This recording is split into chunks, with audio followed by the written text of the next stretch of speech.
धर्म कहता है कि जब पत्नी है तो पराई स्त्री, पत्नी यदि आपकी है, शादी हो गई है, तो उसके बाद शादी नहीं हुई तो भी पर नारी माँ के समान होती है, बहन और बेटी के समान होती है। धर्म कहता है पराई नारी माता है या बहन है या बेटी, आपसे बड़ी है तो माता, बराबर की है तो बहन, छोटी है तो बेटी, ये धर्म कहता है। राम जी ने जंगल में से धर्म का पालन किया था सूप नखा के साथ। और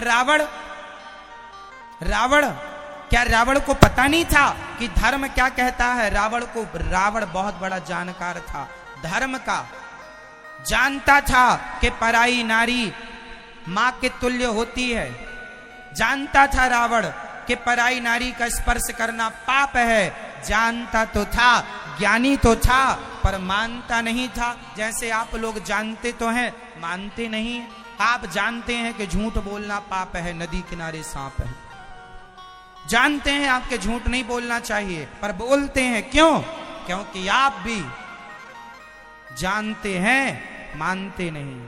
ऐसी रावण था, जानता था कि पराई नारी को छूऊंगा सर्वनाश हो जाएगा, लेकिन उसकी इच्छाएं भोगों की इतनी ज्यादा थी, माता सीता को उठाकर लंका में ले आया। परिणाम सबके सामने, आज तक गली गली पुतले जलाए जाते हैं।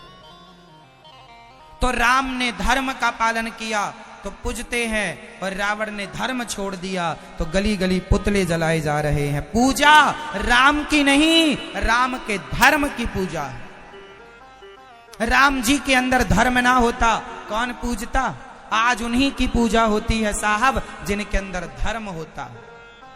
आप भी पूजेंगे यदि आपके अंदर धर्म होगा, लेकिन आप धर्म छोड़ चुके हैं पैसों के लिए। ये पैसा सब यहीं रहेगा आपका, जो पैसे के लिए तुम झूठ बोलकर अधर्म की गठरी बांध रहे हो, ये हिसाब तुम्हारे संग चलेगा। हिसाब मांगेंगे विधाता, दे ना पाओगे। इसलिए कहता हूं अभी भी कुछ नहीं बिगड़ा, सही रास्ते पर चलो, ईमानदारी की नमक रोटी खाओ, बेईमानी का 56 भोग खाने की जरूरत नहीं है। ईमानदारी की रोटियां खाया करो। माना कि मेरी सच बोलने से दुकान कम चलेगी तो कम चलेगी, पर सत्य बोलूंगा।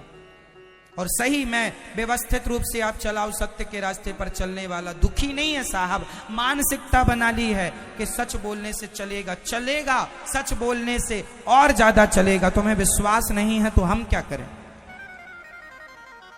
जब झूठ में तुम्हें विश्वास हो गया है तो अब तुम्हारी बुद्धि खराब हो गई है, तो हम क्या करें? तुम्हें झूठ पर विश्वास है, सच पर विश्वास नहीं, क्या करें हम? कितना समझाएं?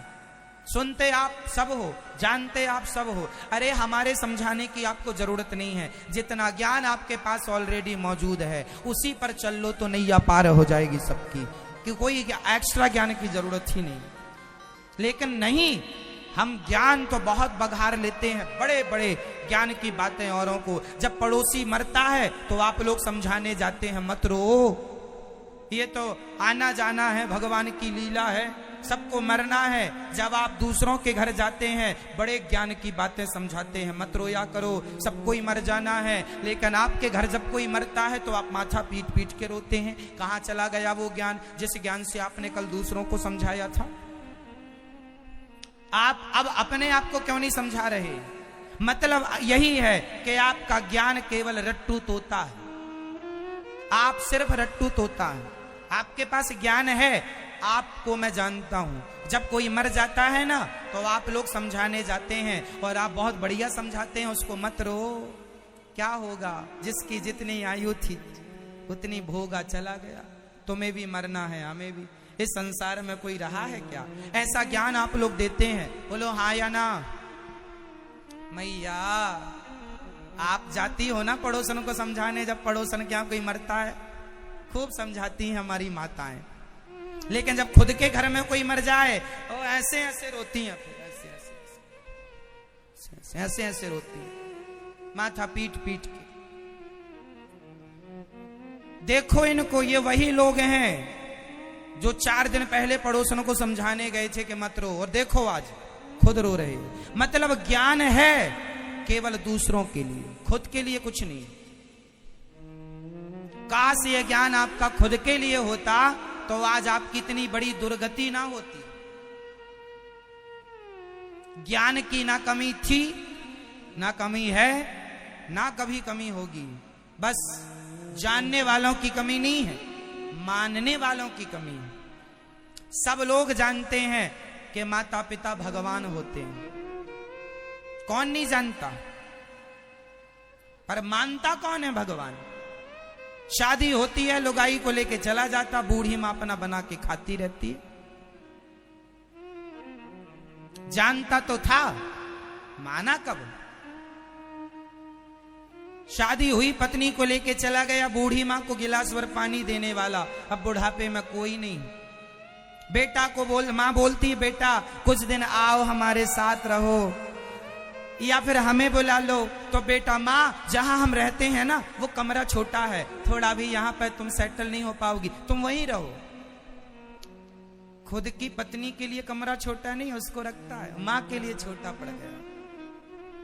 और तुम मां को कमरे में क्या रखोगे? मां ने तुम्हें पेट में रखा था, तब मां ने नहीं कहा था कि मेरा पेट छोटा हो रहा है, नहीं जी, मां ने तुम्हारे लिए अपना पेट बड़ा कर लिया था कि पेट छोटा है, बच्चा आया है, बड़ा कर लिया, बड़ा हो गया पेट। पेट फड़वाया तुम्हारे लिए, डॉक्टर ने कहा ऑपरेशन करना पड़ेगा, नहीं तो बच्चे को संभावना नहीं है बचाने की, पेट फाड़ना पड़ेगा।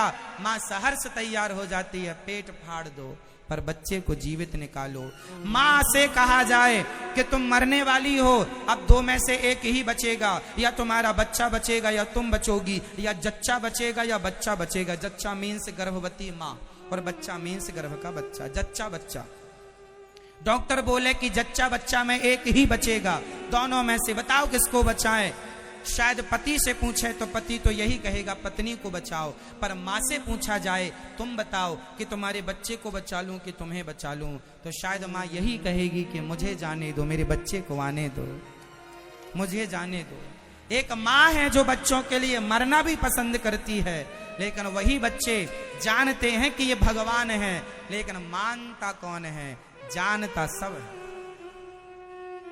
इसलिए ज्ञान की कमी नहीं है किसी के पास। सबको पता है शराब पीना गलत है।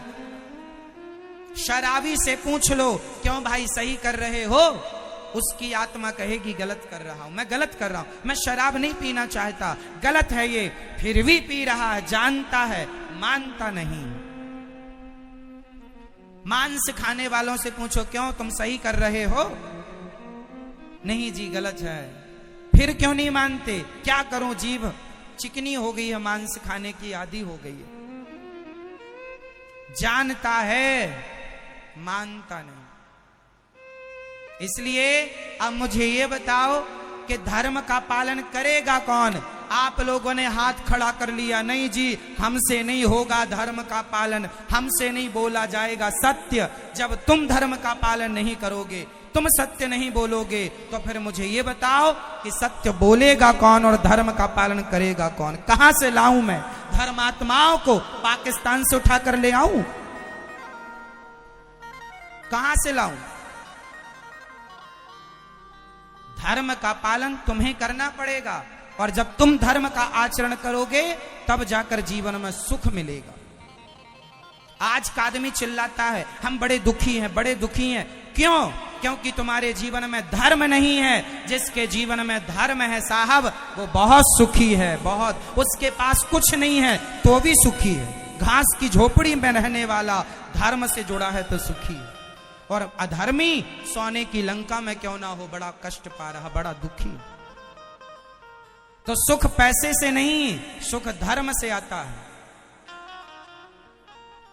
सुख पैसों से नहीं, सुख तो धर्म से आता है। राम जी के पिता दशरथ जी अयोध्या के राजा थे, और अयोध्या के राजा के गुरु राजगुरु वशिष्ठ जी जंगल में घास की झोपड़ी में रहते थे, हाँ या ना? राजा दशरथ जी के पास क्या कमी थी? क्या वशिष्ठ जी के लिए बड़ा आश्रम नहीं बना सकते थे? बड़े महल नहीं दे सकते थे? सब दे सकते थे। कहा भी था ले लो। वशिष्ठ जी ने कहा हम ब्राह्मण हैं, हम ही धर्म भूल जाएंगे, हम ही सुख चैन में अपना धर्म भूल जाएंगे, तो फिर धर्म का पालन करेगा कौन? इसलिए हमें जंगल में धर्म का पालन करने दो। हमारे धर्म से राजा तुम सलामत रहोगे। बाढ़ है पूत पिता के धर्मा, माँ बाप के धर्म से पुत्र की उन्नति होती है, तरक्की होती है। इसी तरह का वीडियो रोजाना देखने के लिए आप लोग हमारे इस YouTube चैनल को सब्सक्राइब करके बेल आइकन दबा दें।